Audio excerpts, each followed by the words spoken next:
எபிரேயர் 12ஆம் அதிகாரம். அவர்கள் விசுவாசத்தினாலே 11ஆம் அதிகாரமா ராஜ்யங்களை ஜெயித்தார்கள். 11ஆம் அதிகாரம் வாசிங்க. 11ஆம் அதிகாரம் 34ஆம் வசனத்தை வாசிங்க. அக்கினியின் உக்கிரத்தை அவித்தார்கள். எபிரேயர் 11ஆம் அதிகாரம் 34ஆம் வசனம் வாசிங்க. அக்கினியின் உக்கிரத்தை அவித்தார்கள், பட்டய கருப்புக்கு தப்பினார்கள், பலவீனத்தில் பலன் கொண்டார்கள், யுத்தத்தில் வல்லவர்களானார்கள், அந்நியருடைய சேனைகளை முறியடித்தார்கள். போதும். விசுவாச வீரர்கள் பட்டியலை குறித்து நாம் இங்கு பார்த்து கொண்டு வருகிறோம். இந்த பட்டியலில் பார்க்கும்போது ஒவ்வொரு வசனமா நம்ம பார்த்துட்டு வந்தோம்னா, அது 34ஆம் வசனத்துல அவர்களை குறித்து சொல்லும் போது அக்கினியின் உக்கிரத்தை அவித்தார்களாம். எதில் அவித்தாங்க? விசுவாசத்தினால். பட்டய கருக்குக்கு தப்பினார்கள், விசுவாசத்தினால். அடுத்து பலவீனத்தில் பலன் கொண்டார்கள், விசுவாசத்தினால். யுத்தத்தில் வல்லவரானார்கள், விசுவாசத்தினால். அந்நியருடைய சேனைகளை முறியடித்தார்கள், விசுவாசத்தினால். இதெல்லாம் விசுவாசத்தினால் தான் சொல்லப்பட்டிருக்கு. இந்த கடைசி நாளில் நமக்கு விசுவாசம் தான் குறையுது. விசுவாசம் குறையிறனால நம்ம அநேக நேரங்கள்ல ஆண்டவர் விட்டு வழி விலகி போவதற்கு அதுதான் நமக்கு ஒரு பெரிய காரணமாக அமைது. பிசாசு திருடவும் கொல்லவும் அழிக்க வருகிறான். நம்முடைய விசுவாச திருடதான், நம்முடைய விசுவாசத்தை திருடதான் பிசாசு நம்மோடு கூட போராடி கொண்டிருக்கிறான். ஆனா நம்முடைய ஆண்டவர் நம்முடைய விசுவாசத்தை பாதுகாக்கிறார். நம் விசுவாசம் ஒளிந்து போகாதபடி கர்த்தர் பாதுகாக்கிறார். இந்த வசனத்துல ஒரு 4 பகுதிகள் நம்ம பார்க்கிறோம். அதுல ஒரு பகுதியை மட்டும் நாம் எடுத்துக்கொள்ளலாம். 5 பகுதிகள் இருக்கு. அதுல ஒரு பக்கத்தை மட்டும் நம்ம எடுத்துக்கொள்வோம். அதுல பலவீனத்தில் பலன் கொண்டார்கள் என்று வாசிக்கிறோம். இஸ்ரவேல் ஜனங்கள் தேவனுடைய ஜனங்களா இருக்கும் போதும், பழைய ஏற்பாட்டு காலத்திலும் புதிய ஏற்பாட்டு காலத்திலும் எல்லா காரியத்தையும் நம்ம ஆராய்ந்து பார்க்கும்போது விசுவாசத்தினாலே அவர்கள் பலவீனத்தில் பலன் கொண்டார்கள். அப்ப நமக்கு விசுவாசம் இருக்கு. நமக்கு யாருக்கும் விசுவாசம் இல்லை நம்ம சொல்ல முடியாது. விசுவாசம் இருக்கிறபடினால்தான் நாம் தேவ சமூகத்துக்கு வந்திருக்கிறோம். விசுவாசம் இருக்கிறபடினால்தான் நாம் தேவ சமூகத்துக்கு வந்திருக்கிறோம். விசுவாசம் இருக்கிறபடினால்தான் கர்த்தரை பாடணும். விசுவாசம் இருக்கிறபடினால்தான் தேவ வசனங்களை நம்ம கேட்க உட்கார்ந்து இருக்கிறோம். அப்படி இருக்க இந்த விசுவாசத்தின் மூலமாக பலவீனத்தில் எப்படி பலன் கொள்வது என்பது நமக்கு அறியாமல் இருக்கிறோம். அநேக நேரங்களில் நம்முடைய வாழ்க்கையில பிசாசு நம்மோடு கூட போராடி நம்மை பலவீனப்படுத்தத்தான் விரும்புகிறான். ஆவியில பலவீனம், ஆத்மாவில பலவீனம், சரீரத்துல பலவீனங்கள் நமக்குள்ள வருகிற வேலையில நாம் யுத்தத்திலே ஜெயிக்க முடியறதில்லை. இந்த ஆவிக்குரிய வாழ்க்கை ஒரு யுத்தக்களம் என்பதை நாம் அறிந்திருக்கிறோம். இதுல பலவீனப்படும் போது பிசாசு எவரை விழுங்கலாம் என்று வகை தேடி சுற்றி திரிகிறான், வகை தேடிக்கொண்டிருக்கிறான். நாம் எப்போது பலவீனப்படுவோம் என்று யுத்தக்களத்துல பிசாசு நம்மை பலவீனப்படுத்த வகை தேடி கொண்டிருக்கிறான், நம்மை கொல்ல வகை தேடுகிறான். அப்படி இருக்க நாம் எல்லாரும் விசுவாசத்தினால் பலவீனத்திலே கண்டிப்பாக பலன் கொள்ள வேண்டும். அப்படியானால் ஒரு தேவனுடைய பிள்ளைக்கு விசுவாசம் இருக்கிறது. ஆனால் பலவீனத்தில் தனக்கு பலவீனம் வரும்போது எப்படி அதில் பலன் கொள்ள வேண்டும் என்பதை குறித்த ஒரு அறிவு இல்லாமல் போகிறது. அதனால் நாம் சோர்ந்து மூளையில படுத்து விடுகிறோம். பலவீனம் வருகிற வேலையில இல்லைன்னா மருத்துவர்களை தேடி போகிறோம். பலவீனம் வருகிற வேலையில நாம் ஜெபிக்க முடியாமல் ஒரு மூலையில படுத்துடுறோம். பைபிள் வாசிக்க விருப்பம் இல்லை. துக்கங்கள், பாரங்கள், கவலைகள், பிரச்சனைகள் இவைகளெல்லாம் நம்மை சூழ்ந்து கொள்ளுகிற வேலையில நம்மால் ஒரு அடி கூட எடுத்து வைக்க முடியாம நாம் பலவீனப்பட்டு ஒதுங்கி விடுகிறோம். அருமையானவர்களே, அப்படிப்பட்ட பலவீன நேரத்திலே நாம் பலன் கொள்ள வேண்டுமாம். அல்லேலூயா. நாம் பலன் கொண்டால் தான் ஜெயிக்கிறவர்களாக மாற முடியும். நாம் ஜெயித்தால் தான் பிதாவுடைய சிங்காசனத்துல இயேசு வலது பரிசத்தில் அமர்ந்து இருக்கிறது போல இயேசுவோடு கூட அந்த சிங்காசனத்தில் நாம் அமர்ந்திருக்க முடியும். அல்லேலூயா. அப்படியானால் எப்படி நாம் விசுவாசத்திலே பலன் கொள்ள முடியும் அப்படின்னு சொல்லி நம்ம பார்த்தோம்னா, முதலாவது அப்போஸ்தலர் 27ஆம் அதிகாரத்தில் பார்க்கும்போது அங்கு அப்போஸ்தலனாகிய பவுலுடைய கடல் பிரயாணத்தை குறித்து நமக்கு சொல்லப்பட்டிருக்கு. அப்போஸ்தலர் 27ஆம் அதிகாரம். அவர்கள் ஒரு பிரயாணத்தை ஆரம்பிக்கிற வேளையில அப்போஸ்தலனாகிய பவுல் சொல்லுகிறார், இந்த பிரயாணத்தினால் நமக்கு சேதம் உண்டாகும், வேண்டாம் என்று சொல்லும் போது அப்பொழுது அந்த கப்பலில் இருந்தவர்கள் எல்லாரும் 100க்கு அதிபதி முதற்கொண்டு பவுலினால் சொல்லப்பட்டவைகளை பார்க்கிலும் மாலுமியும் கப்பல் எஜமானனையும் அதிகமாய் நம்பினார்கள். அல்லேலூயா. தேவனுடைய வார்த்தையை பார்க்கிலும் கப்பலுடைய சொந்தக்காரனையும் கப்பல் ஓட்டக்கூடிய மாலுமியும் அதிகமாய் நம்பினாங்க. நம்பி அந்த பிரயாணத்தை ஆரம்பித்தார்கள். அப்படி ஆரம்பித்த போது கொஞ்ச காலம் அவங்க நினைச்சது வாய்க்கு மட்டும் போல தெரிஞ்சது. காரணம் தென்றல் மெதுவாய் எடுத்தபடியினால் தாங்கள் கோரினது கைகூடி வரும் என்று நம்பி இருந்தார்கள். தேவனுடைய வார்த்தையை விட்டுட்டு நம்ம சில நேரங்களில் போகும்போது ஆரம்ப நாட்கள்ல கொஞ்ச காலம் தாங்கள் கோரினது கைகூடி வருவது போல தெரியலாம். ஆனால் கொஞ்ச நேரத்திலே அவர்கள் பிரயாணப்பட்ட கொஞ்ச நேரத்திலே நாம் வாசிக்கிறோம் 16ஆம் வசனத்துல, கொஞ்ச நேரத்துக்குள்ளே யூரோகுளிதோன் என்னும் கடுங்காற்று அந்த கப்பலின் மேல் மோதிற்று. கப்பல் அதிலே அகப்பட்டு கொண்டு இப்பொழுது காற்றின் போக்கிலே கொண்டு போகப்பட்டார்கள். 100க்கு அதிபதியுடைய வார்த்தையோ கப்பல் எஜமான் சொன்ன வார்த்தையோ அல்லது மாலுமையுடைய பலனோ அங்கே செயல்படவில்லை. நடந்தது என்ன தெரியுமா? காற்று எந்த பக்கம் அடித்து கொண்டு போகப்பட்டுச்சோ அதே பக்கத்துல கப்பல் போக ஆரம்பிச்சிருச்சு. அருமையானவர்களே, அவர்களுடைய பலனெல்லாம் அங்கு மூழ்கி போகிறது. அவங்க வேறொரு பக்கமாக புறப்பட்டு போகணும். ஆனால் காற்று அவர்களை வேறொரு பக்கமா அடிச்சு கொண்டு போகுது. இப்ப கப்பல் யாருடைய கட்டுப்பாட்டுக்குள்ள போயிடுச்சுன்னா காற்றுடைய கட்டுப்பாட்டுக்குள்ள போயிடுச்சு.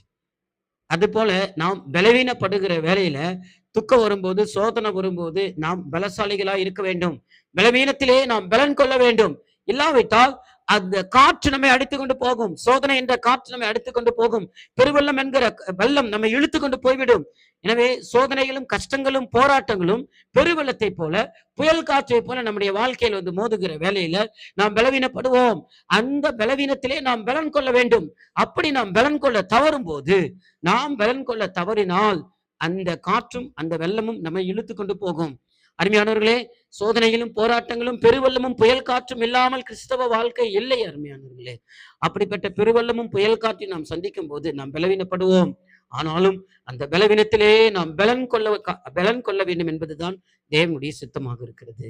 அல்லேலூயா. எனவே அப்படி இருக்க இங்க அப்போஸ்தலனாகிய பவுல் பாருங்கள், அப்படிப்பட்ட ஒரு பலவீன நேரத்துல எல்லாருடைய ஞானமும் மூழ்கி போகிற ஒரு வேலையில அத்தனை பேரும் நம்பி இருந்த நம்பிக்கை எல்லாம் போனது. அதை குறித்து இங்க வாசிக்கும் போது 20ஆம் வசனத்துடைய கடைசி பகுதியில, இனி தப்பி பிழைப்போம் என்ற நம்பிக்கை அற்று போயிற்று. அல்லேலூயா. இது எப்படிப்பட்ட ஒரு சூழ்நிலை பாருங்க. ஹாஸ்பிட்டல்ல வியாதியில இருக்கிற ஒருத்தருக்கு ஆரம்பத்துல ட்ரீட்மெண்ட் கொடுக்கும்போது ஒன்னாவது சரியாயிரும், இந்த 2 நாள்ல சரியாயிரும். இப்படியே 1 நாள், 2 நாள், 3 நாள், 10 நாள், 1 மாசம், 6 மாசம் ஆயிடுச்சு, 1 வருஷம் ஆச்சு, 2 வருஷம் ஆயிடுச்சு. கடைசி என்ன ஆயிடுச்சு? இனி நம்ம பிழைக்க மாட்டோம். அந்த நம்பிக்கை அந்த நேரம் அவங்களுக்கு எப்படி இருக்கும் பாருங்க. அப்படிப்பட்ட ஒரு சூழல்ல மரணப்படுக்கையில் இருக்க ஒருத்தருடைய மனநிலை எப்படி இருக்கும் என்று பாருங்கள். எல்லாரும் வந்து சொல்லுவாங்க, ஒன்னாக நீ பிழைச்சுக்குவ. ஆனா அவங்க மனசுக்கு தெரியும், அவங்க மனசுல ஓடிக்கிட்டே இருக்கும், இனி நம்ம பிழைக்க மாட்டோம். 6 வருஷமா இதை தான் சொல்றாங்க, நமக்கு இன்னும் சுகமாகல, இனி நம்ம பிழைக்க மாட்டோம். அப்படி வியாதி படுக்கை இருக்கிற ஒரு ஆள்கிட்ட போயிட்டு, இல்ல உங்க வேலை முடிஞ்சிருச்சு, இனி நீ பிழைக்க முடியாது, நீ மரிச்சிருவ அப்படி சொன்னா அது எவ்வளவு பெரிய ஒரு துக்கமா இருக்கும். நம்பிக்கை இழந்த ஒரு அனுபவம். எசேக்கியாவிட்ட போய் சொல்றான் தீர்க்கதரிசி. சொன்ன உடனே சுவர் பக்கமாய் முகத்தை திருப்பி கொண்டு அழுகிறான்.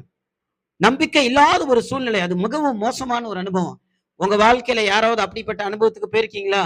இனி எவ்வளவுதான், இந்த காரியம் எல்லாம் ஒண்ணு நடக்காது, எல்லாம் முடிஞ்சு போச்சு அப்படி சொல்லி நம்பிக்கை பிழைப்போம், தப்பி பிழைப்போம் என்ற நம்பிக்கை அற்று போனத்தக்க சூழ்நிலை. அது மிகவும் கொடூரமான ஒரு அனுபவம். அந்த சூழ்நிலையிலே எல்லாரும் போய்கிட்டு இருக்கும்போது அப்போஸ்தலனாகிய பவுல் மட்டும் தைரியமாய், அது ஒரு பலவீனம், எல்லாருடைய நம்பிக்கையும் போச்சு, அவங்க பலனெல்லாம் போச்சு, எல்லாரும் பலவீனப்பட்டார்கள். ஆனால் விசுவாசத்தினாலே பலவீனத்திலே அங்கே அப்போஸ்தலனாகிய பவுல் பலன் கொள்ளுகிறான். எப்படி பலன் கொள்ளுகிறான் என்று சொன்னால், அவனுடைய விசுவாசம் எதன் மேல் இருந்ததுன்னா, கர்த்தர் அவனோடு பேசின அந்த வார்த்தையிலே இருந்தது. அதனாலதான் அப்போஸ்தலனாகிய பவுலை பாருங்க, 27ஆம் அதிகாரத்துல, அநேக நாளாய் அவர்கள் போஜனம் பண்ணாமல் இருந்தார்கள். அவர்கள் யாருக்கும் சாப்பிட விருப்பம் இல்லை. அநேக நாளா அவங்க சூரியனையும் பார்க்கல, சந்திரனும் பார்க்கல. அது எத்தனை நாள்னு கவுண்ட் பண்ணவே முடியல. ஏன்னா சூரியனும் சந்திரனும் பார்த்தாதான் பகலா இரவான்னு தெரியும். மழை அப்படி அடிச்சிட்டு இருக்கு கடல்ல, பல நாள் கடல்ல கிடக்குறாங்க. அதுக்கப்புறம் இனி நம்ம பிழைக்க மாட்டோம், இனி சாப்பிட்டு என்ன பிரயோஜனம் அப்படி சொல்லி சாப்பிடாமலே இருக்கிறாங்க. அப்படிப்பட்ட ஒரு பலவீனமான ஒரு சூழல்ல அப்போஸ்தலனாகிய பவுல் எழும்பி தைரியமா பேசுறான். திடமனதா இருங்கள் என்று இப்பொழுது உங்களுக்கு தைரியம் சொல்லுகிறேன். அல்லேலூயா. எல்லாரும் பலவீனப்பட்டிருக்கிறாங்க. அப்போஸ்தலனாகிய பவுல் மட்டும் விசுவாசத்துல பலப்பட்டிருக்கிறான். என்ன சொல்றான்? திடமனதா இருங்கள் என்று உங்களுக்கு தைரியம் சொல்லுகிறேன். கப்பர் சேதமே இல்லாமல் உங்கள் ஒருவனுக்கும் பிராண சேதம் வராது. ஏனென்றால் என்னை ஆட்கொண்டவரும் நான் சேவிக்கிறவருமான தேவனுடைய தூதனானவன் இந்த ராத்திரியிலே என்னிடத்தில் வந்து நின்று, பவுலே, நீ பயப்படாதே, நீ ராயனுக்கு முன்பாக நிற்க வேண்டும். இதோ உன்னுடனே கூட யாத்திரை பண்ணுகிற யாவரையும் தேவன் உனக்கு தயவு பண்ணினார் என்றான். ஆகையால் மனுஷரே, திடமனதாயிருங்கள், எனக்கு சொல்லப்பட்ட பிரகாரமாகவே நடக்கும் என்று தேவனிடத்தில் நம்பிக்கையா இருக்கிறேன். அல்லேலூயா. விசுவாசத்தினாலே பலவீனத்தில் பலன் கொள்கிற ஒரு அனுபவம். இப்பொழுது இங்க அப்போஸ்தலனாகிய பவுலுக்கு விசுவாசம் எதன் மேல் இருக்கிறது? கர்த்தர் சொன்ன வார்த்தையின் மேல் இருக்கிறது. திடமனதாயிருங்கள், எனக்கு சொல்லப்பட்ட பிரகாரமாகவே நடக்கும் என்று நான் தேவனிடத்தில் நம்பிக்கையா இருக்கிறேன். அல்லேலூயா. அப்ப விசுவாசத்தில் நாம் எப்படி பலன் கொள்ள வேண்டுமே என்றால், கர்த்தருடைய வார்த்தையை நாம் விசுவாசிக்கிறது மாத்திரமல்ல, நமக்கு எது பலன் என்று சொன்னால், நாம் பேசுகிற விசுவாசம் உள்ள வார்த்தை தான் நமக்கு பலன். அல்லேலூயா. நான் ஆண்டவரை விசுவாசிக்கிறேன், ஆனா என் வாயிலிருந்து விசுவாசமான வார்த்தையே வராது அப்படின்னு சொன்னா, பலவீனத்துல நாளுக்கு நாள் நாம் இன்னும் பலவீனப்பட்டு தான் போவோமே தவிர நாம் பலனடைய மாட்டோம். விசுவாசத்திலே அவர்கள் எப்படி பலவீனத்தில் பலன் கொண்டார்கள் என்று சொன்னால், அவர்கள் கொண்டிருந்த விசுவாசத்தினாலே, கர்த்தருடைய வார்த்தையின் மேல் இருந்த விசுவாசத்தினாலே அவர்கள் தைரியமாய் விசுவாசம் உள்ள வார்த்தைகளை பேசினார்கள். பயப்படாதிருங்கள், திடமனதா இருங்கள். அங்க அப்போஸ்தலனாகிய பவுல் சொல்லுகிற அதே விஷயத்த 2 கொரிந்தியர் 1ஆம் அதிகாரத்தில் அப்போஸ்தலனாகிய பவுல் சொல்றார். தப்பி பிழைப்போம் என்ற நம்பிக்கை அற்றுப்போகத்தக்கதாக மரணமருவென்று நாங்கள் நிச்சயித்திருந்தோம்.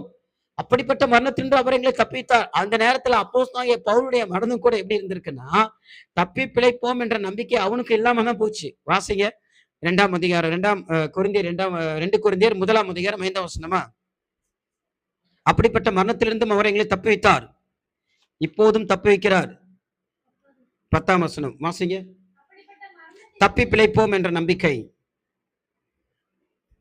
9ஆம் வசனமா 8ஆம் வசனம் வாசிங்க. ஆகையால் சகோதரரே, ஆசியாவில் எங்களுக்கு நேரிட்ட உபத்திரவத்தை நீங்கள் அறியாதிருக்க எங்களுக்கு மனதில்லை. என்னவெனில், பிழைப்போம் என்கிற நம்பிக்கை அற்றுப்போகத்தக்கதாக எங்கள் பலத்திற்கு மிஞ்சின அதிக பாரமான வருத்தம் எங்களுக்கு உண்டாயிற்று. நாங்கள் எங்கள் மேல் நம்பிக்கையா இராமல் மரித்தோரை எழுப்புகிற தேவன் மேல் நம்பிக்கையா இருக்கத்தக்கதாக மரணம் வரும் என்று நாங்கள் எங்களுக்குள்ளே நிச்சயித்திருந்தோம். அந்த சோதனை பலத்துக்கு மிஞ்சி இருக்கிற ஒரு சோதனை. மரணம் வரும் என்று நாங்கள் எங்களுக்குள் நிச்சயித்திருந்தோம். இனி நான் பிழைக்க மாட்டேன். எல்லாரும் நிச்சயித்திருந்தார்கள் என்று சொல்லல. அப்போஸ்தலனாகிய பவுல் சொல்ற எங்களுக்குள்ளும். அப்படின்னா அவன் மனசுலயும் ஒரு பக்கம் என்ன இருக்கு? மரிச்சிருவோம், இனி இந்த கப்பல் உடைஞ்சு போறோம், இனிமேல் நம்ம போய் சேர முடியாது, மரிச்சு போவோம் அப்படி சொல்லி அவனுக்குள்ளேயும் ஒரு பலவீனம் இருக்கத்தான் செய்தது. அதனாலதான் சொல்றான், அது என் பலத்துக்கு மிஞ்சி இருந்தது என்று சொல்றான். அப்படி பலவீனம் உள்ள ஒரு சூழ்நிலை இருந்தாலும் கூட அதன் மத்தியில தைரியமாய் சொல்றான், மனுஷரே பயப்படாதிருங்கள், திடன் கொள்ளுங்கள் என்று நான் உங்களுக்கு தைரியம் சொல்லுகிறேன். கப்பல் சேதமே இல்லாமல் பிராண சேதம் ஒருவருக்கும் உண்டாகாது. அல்லேலூயா. உங்க வாயில இப்படிப்பட்ட விசுவாசம் உள்ள வார்த்தை எப்பொழுது வருதோ அப்பொழுது நீங்கள் பலவீனத்தில் பலன் கொள்ளலாம். அல்லேலூயா. நம்முடைய வார்த்தை நம்மை பலப்படுத்தும். மரணமும் ஜீவனும் நாவின் அதிகாரத்தில் இருக்கிறது என்று சொல்லி வாசிக்கிறோம். நாம் அதை குறித்து வாசிக்கும் போது நீதிமொழிகள் 18ஆம் அதிகாரம் 20ஆம் வசனத்தை வாசிப்போம். நீதிமொழிகள் 18ஆம் அதிகாரம் 20ஆம் வசனத்தை வாசிப்போம். அவனவன் வாயின் பலனால் அவனவன் வயிறு நிரம்பும், அவனவன் உதடுகளின் விளைவினால் அவனவன் திருப்தியாவான். மரணமும் ஜீவனும் நாவின் அதிகாரத்தில் இருக்கும். போதும், மரணமும் ஜீவனும் நாவின் அதிகாரத்தில் இருக்கு. நீங்க விளங்கிக் கொள்ளுங்க. நம்ம பேசுற வார்த்தை எப்படிப்பட்ட வார்த்தையா இருக்கிறதோ அதை பொறுத்து தான் நம்முடைய ஆயுஷ் நாட்களே இருக்கு. நம்முடைய நாவல நம்ம சரியா ஒரு கட்டுப்பாடு உள்ள ஒரு வாழ்க்கையை வாழாவிட்டா, விசுவாசம் உள்ள வார்த்தைகள் நம்ம வாயில வராவிட்டா, நம்ம பேச்சு நம்முடைய ஆயுஷ் நாட்களை குறைச்சிடும். எனவே எப்பொழுதும் நாம் விசுவாசம் உள்ள வார்த்தைகளை பேச வேண்டும். நமக்கு எந்த சூழ்நிலை பலவீனம் வந்தாலும் அப்போஸ்தலனாகிய பவுலுக்கு கூட நம்பிக்கை இல்லை, தப்பி பிழைப்போம் என்ற நிச்சயம் இல்லாம போயிடுச்சு. அவனுக்கும் கூட தான் நம்பிக்கை இல்லை. ஆனாலும் கர்த்தருடைய வார்த்தையில விசுவாசித்தது மாத்திரமல்ல, இவனும் விசுவாசம் உள்ள வார்த்தையை பேசினான். அல்லேலூயா. நம்முடைய வாயில விசுவாசம் உள்ள வார்த்தைகள் வர வேண்டும். அவன் பாருங்க எப்படி சொல்றான்னா, மனுஷரே திடன் கொள்ளுங்கள், திடமனதாயிருங்கள் என்று உங்களுக்கு நான் தைரியம் சொல்லுகிறேன். அடுத்து வாசிக்கும் போது அப்போஸ்தலனாகிய பவுல் சொல்றான், அவன் பேசின வார்த்தையை கேட்டுட்டு 36ஆம் வசனத்துல பாருங்க, அப்பொழுது எல்லாரும் திடமனப்பட்டு புசித்தார்கள். அல்லேலூயா. அவன் சொல்றான், நீங்கள் போஜனம் பண்ணுங்கள், ஆகையால் நீங்கள் போஜனம் பண்ணும்படி உங்களை வேண்டிக் கொள்கிறேன். நீங்கள் தப்பி பிழைப்பதற்கு அது உங்களுக்கு உதவியா இருக்கும். நீங்கள் போஜனம் பண்ணுங்கள். அவர்களுக்கு விசுவாசம் உள்ள வார்த்தைகளை பேசுறான். சாப்பிடுறதுக்கே அவங்களுக்கு விருப்பம் இல்லை. நம்ம தான் சாக போறோமே, நான் ஏன் சாப்பிடணும் அப்படி சொல்லும் போது அவர்களுக்கு போஜனம் பண்ணுங்கள் என்று சொல்லுகிறான். நாம் அப்படிப்பட்டவர்களாய் இருந்தால் பலவீனத்திலே நாம் எப்படி பலன் கொள்ளணும்? விசுவாசம் உள்ள வார்த்தைகளை பேசி பேசி பேசி அவர்கள் பலவீனத்தில் பலன் கொண்டார்கள். அப்படி பேசுறவங்க தான் மட்டுமல்ல, தன்னோடு கூட இருக்கிறவர்களையும் கூட பலப்படுத்துவார்கள். அல்லேலூயா. ஆமென். நாம் பேசுகிற வார்த்தை விசுவாசம் உள்ள வார்த்தையா இருந்தா நாம் பலப்பட மாட்டோம், நம்மோடு கூட இருக்கிறவங்களும் கூட பலப்படுவார்கள். அங்க அப்போஸ்தலனாகிய பவுல் பலப்பட்டது மாத்திரமல்ல, அந்த கப்பல்ல போன அத்தனை பேரையும் பலப்படுத்தினான். அல்லேலூயா. அவர்கள் எல்லாரும் சாப்பிட்டார்கள். 40 நாளா அவர்கள் புசிக்கல. 276 பேர் இருந்தாங்க, ஒருத்தரும் புசிக்கல. எத்தனை பேர் இருந்தாங்க?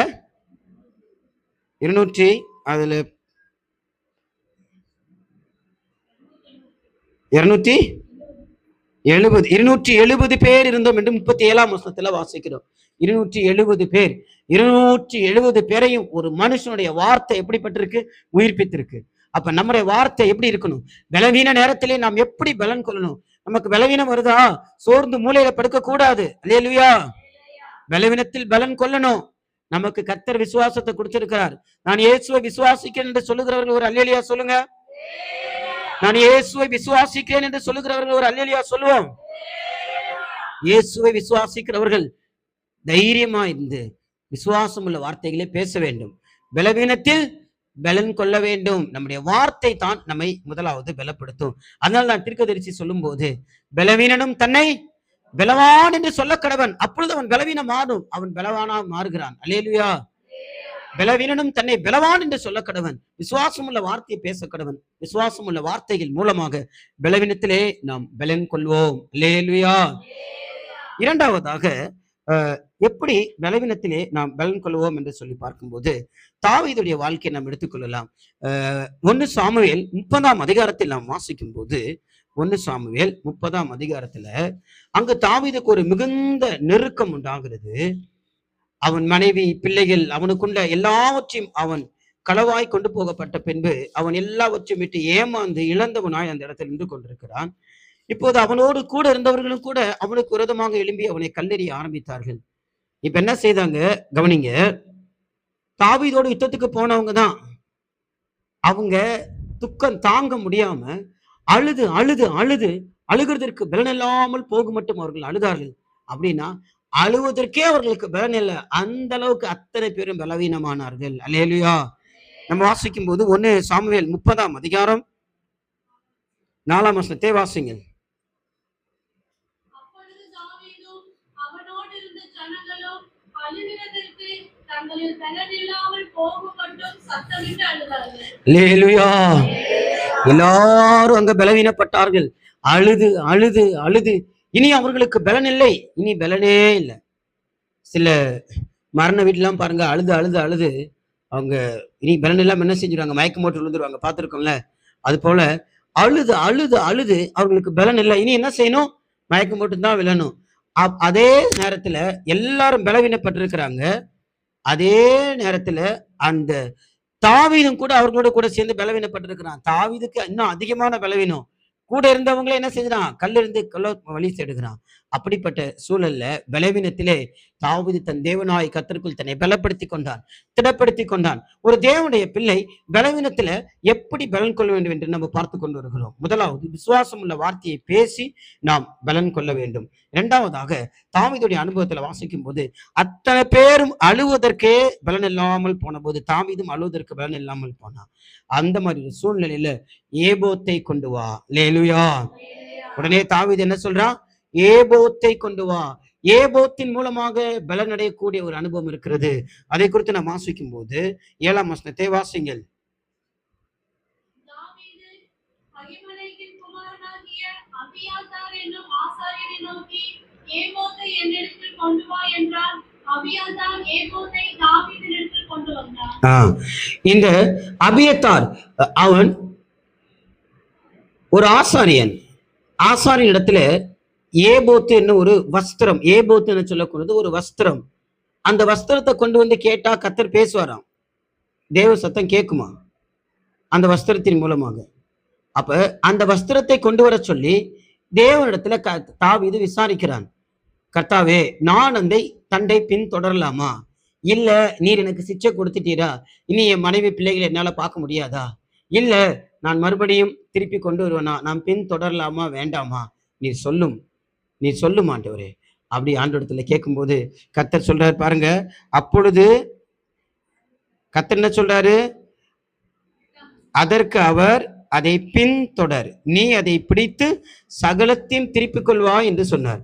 நீ அதை பின் தொடர், நீ அதை பிடித்து சகலத்தையும் திருப்பிக் கொள்வா என்று கர்த்தர் சொல்றார். அருமையானவர்களே, இது தேவன் அவனை நடத்தக்கூடிய ஒரு நடத்துதல். ஒரு தேவனுடைய பிள்ளை தன்னுடைய பலவீன நேரத்துல ஏபோத்து கொண்டு வர சொல்லி தேவனுடைய நடத்திப்பை பெற்றுக்கொள்கிறான். தேவனுடைய நடத்திப்பை பெற்றுக்கொள்ளக்கூடிய ஒரு அனுபவம் நமக்கு இருந்தால் நாமும் கூட பலவீனத்திலே பலன் கொள்ளலாம்.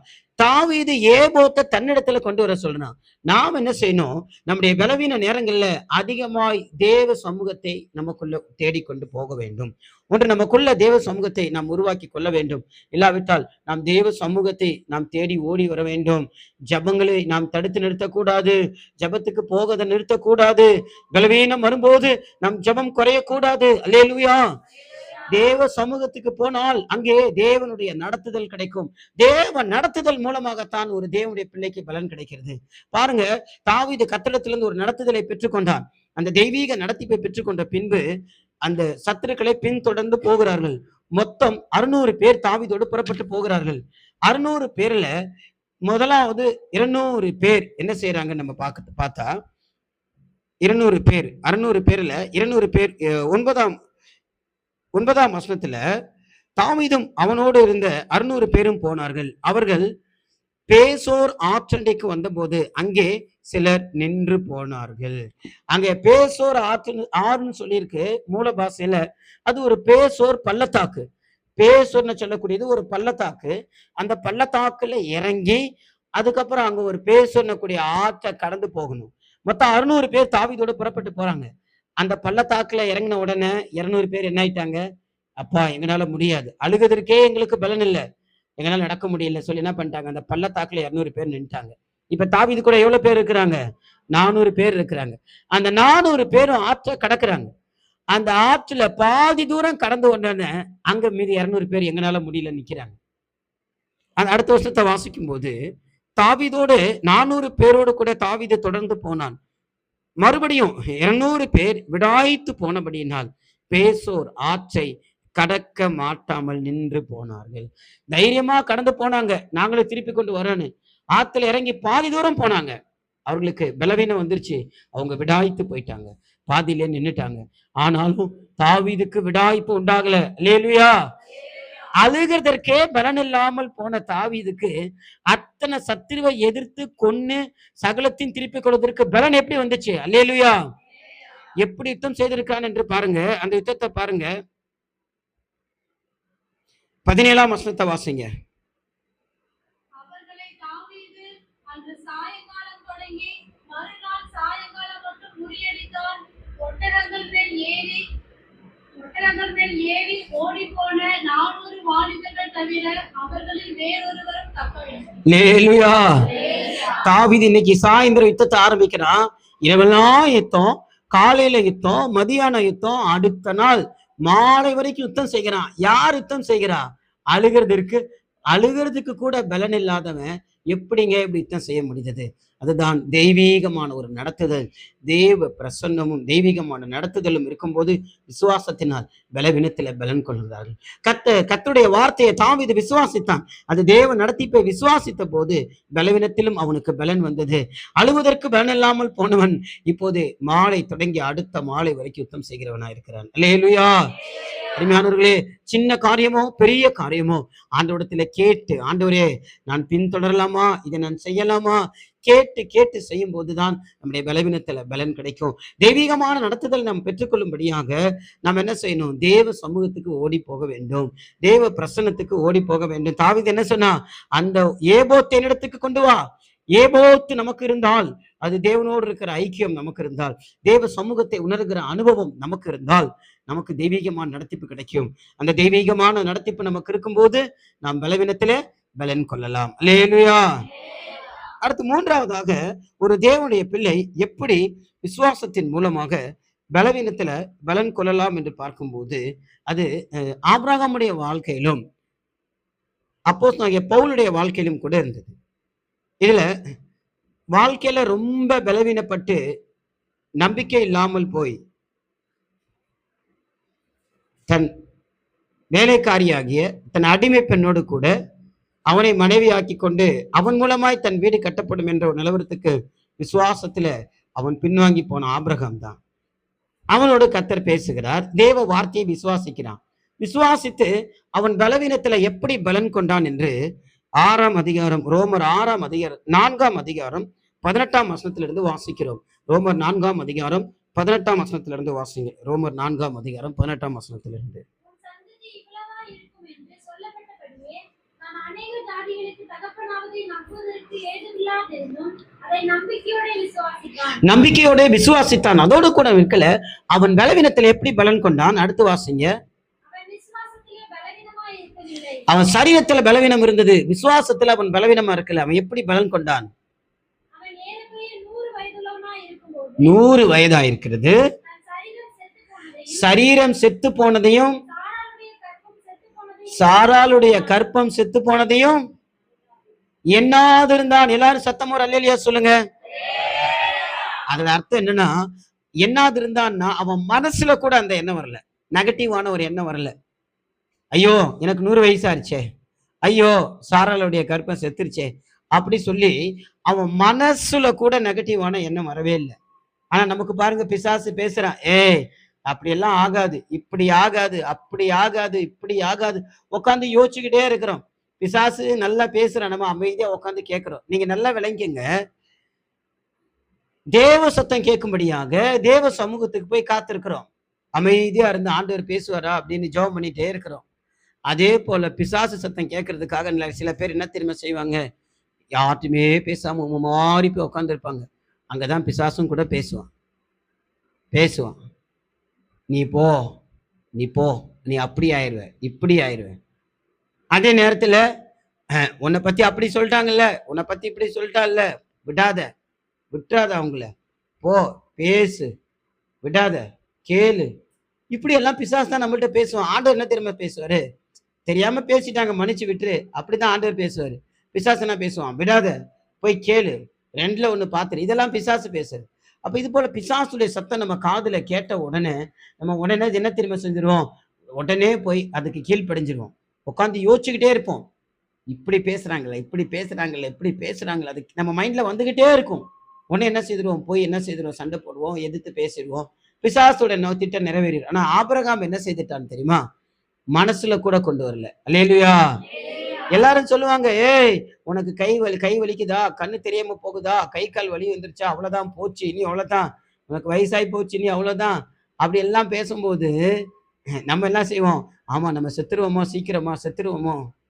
நான் என்ன பண்ணேன் தெரியுமா? எனக்கு ஒரு வியாதி பலவீனம் வந்த போது பிசாசு என்கிட்ட பேசுறான், பாத்தியா உனக்கு எவ்வளவு முடியாம இருக்கிற, நான் ரொம்ப முடியாம ஆயிட்டேன், இனிமேல் நீ ரொம்ப நாள் இருக்க மாட்ட.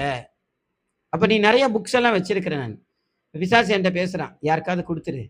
உடனே என் கூட ரொம்ப அன்பா இருந்த ஊழியக்காரரை கூப்பிட்டு, ஐயா எனக்கு ரொம்ப முடியல உடம்பு, நான் ரொம்ப நாள் இருக்க மாட்டேன், எனக்கு அப்புறம் நான் இறந்துட்டா என் ரூமுக்குள்ள என் பொருளெல்லாம் எல்லாரும் எடுத்துட்டு போயிடுவாங்க, நான் ரொம்ப காஸ்ட்லியான டிக்ஷனரி ஊழியத்துக்கு உதவக்கூடிய சில புத்தகங்கள்லாம் இருக்கு.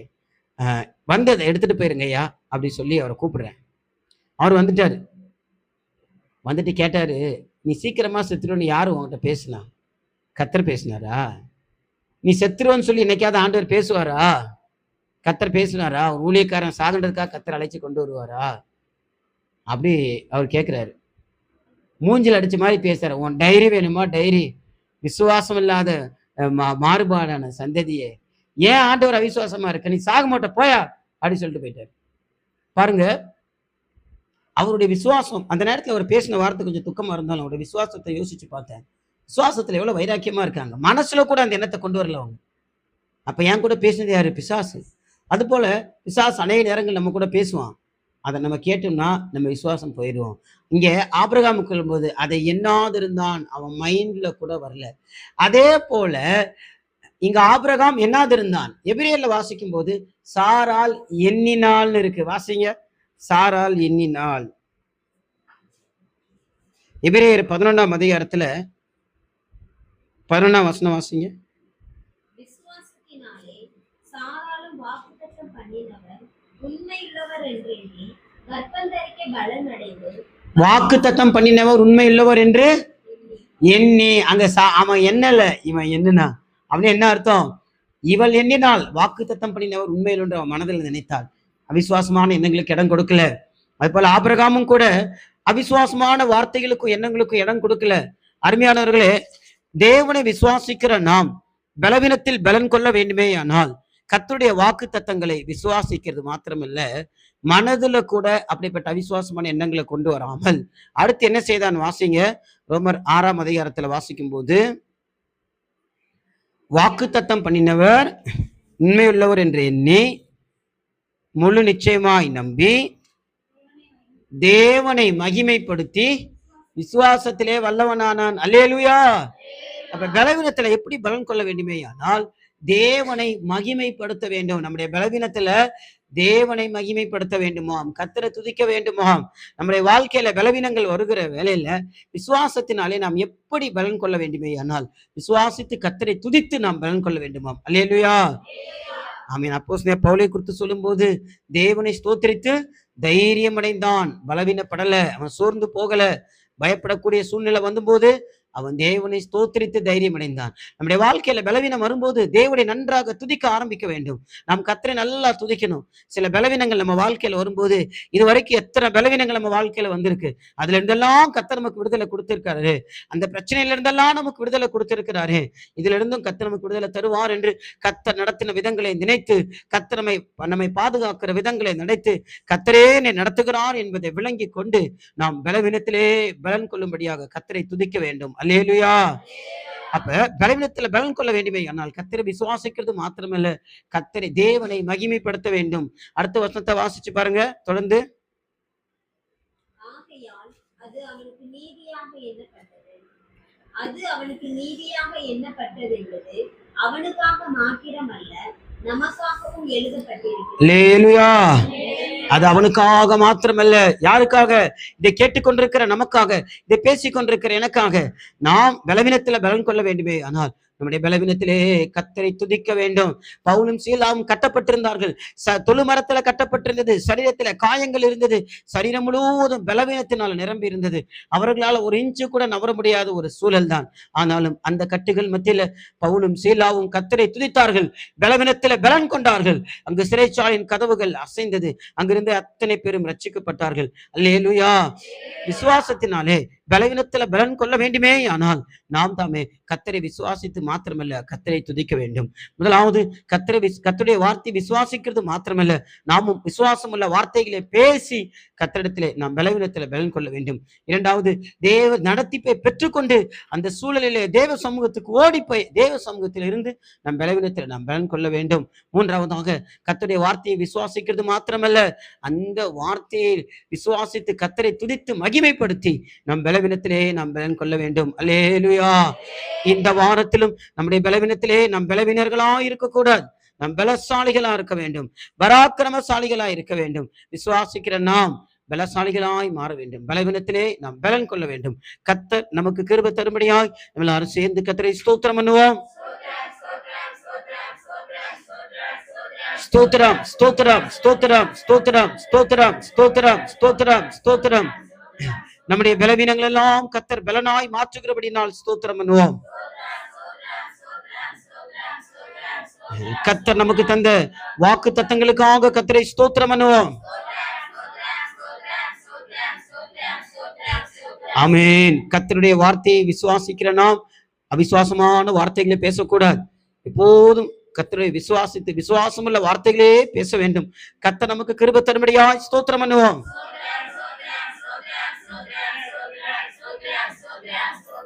ஸ்தோத்திரம் ஸ்தோத்திரம் ஸ்தோத்திரம்.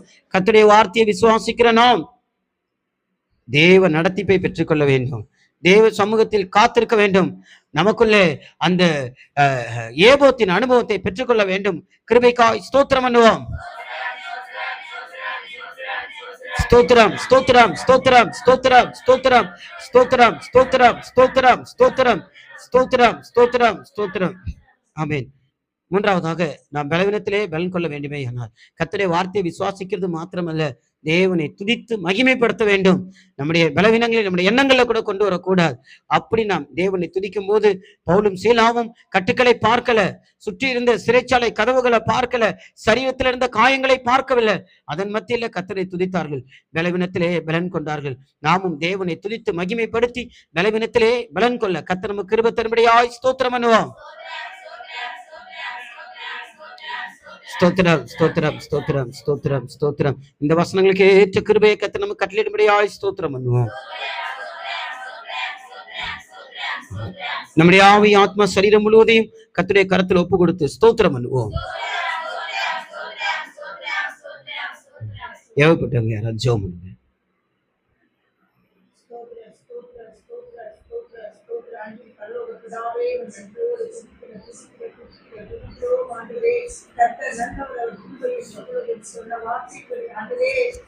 இந்த நாளில் கர்த்தாவே இந்த இடத்துல கர்த்தர் நீர் எங்களுக்கு அருமையான